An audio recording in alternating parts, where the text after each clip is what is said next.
যুক্তরাজ্যের প্রভাবশালী সাময়িক ইকোনমিস্টের 2024 সালের বর্ষসেরা দেশ হয়েছে বাংলাদেশ।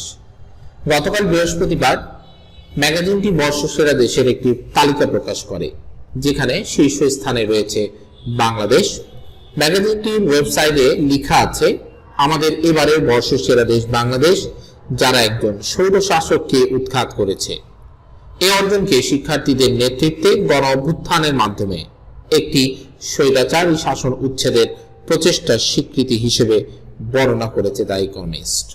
তাদের প্রতিবেদনে জানানো হয়, বাংলাদেশে গত আগস্টে শিক্ষার্থীদের নেতৃত্বে গণ অভ্যুত্থানের মধ্য দিয়ে 15 বছর ধরে ক্ষমতায় থাকা শেখ হাসিনাকে ক্ষমতাচ্যুত করা হয়।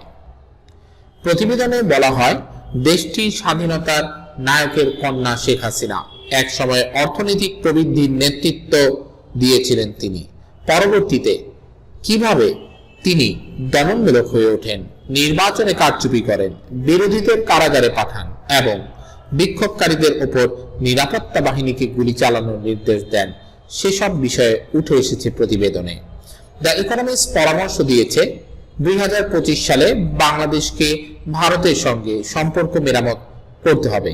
নির্বাচন কবে অনুষ্ঠিত হবে তা নির্ধারণ করতে হবে। বর্ষসেরা দেশের তালিকায় দ্বিতীয় অবস্থানে রয়েছে সিরিয়া। গত 8 ডিসেম্বর দেশটিতে দীর্ঘকাল শাসন থাকায় বাশার আল আসাদকে উচ্ছেদ করে অর্ধশতকের বংশানুক্রমিক এক নায়কতন্ত্রের অবসান ঘটানো হয়েছে। এই তালিকায় তৃতীয়, চতুর্থ ও পঞ্চম স্থানে রয়েছে যথাক্রমে আর্জেন্টিনা, দক্ষিণ আফ্রিকা ও পোল্যান্ড। গণমাধ্যমটি 2024 সালের জন্য সেরা দেশের তালিকা প্রকাশ করেছে। সেখানে বলা হয়েছে, সবচেয়ে ধনী, সুখী ও নৈতিকভাবে শ্রেষ্ঠ স্থান অধিকারী কিনা সে হিসেবে নয়, সেরা দেশ বেছে নেওয়া হয় আগের 12 মাসে সবচেয়ে বেশি উন্নতি করেছে কিনা সেই বিচারে।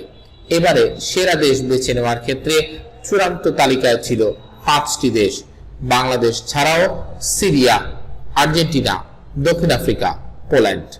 শেষ পর্যন্ত দ্য ইকোনমিস্টের সংবাদদাতাদের মধ্যে উত্তপ্ত বিতর্কে বেছে নেওয়া হয় সেরাদের, যেখানে বর্ষসেরা দেশ নির্বাচিত হয় বাংলাদেশ এবং রানার আপ সিরিয়া।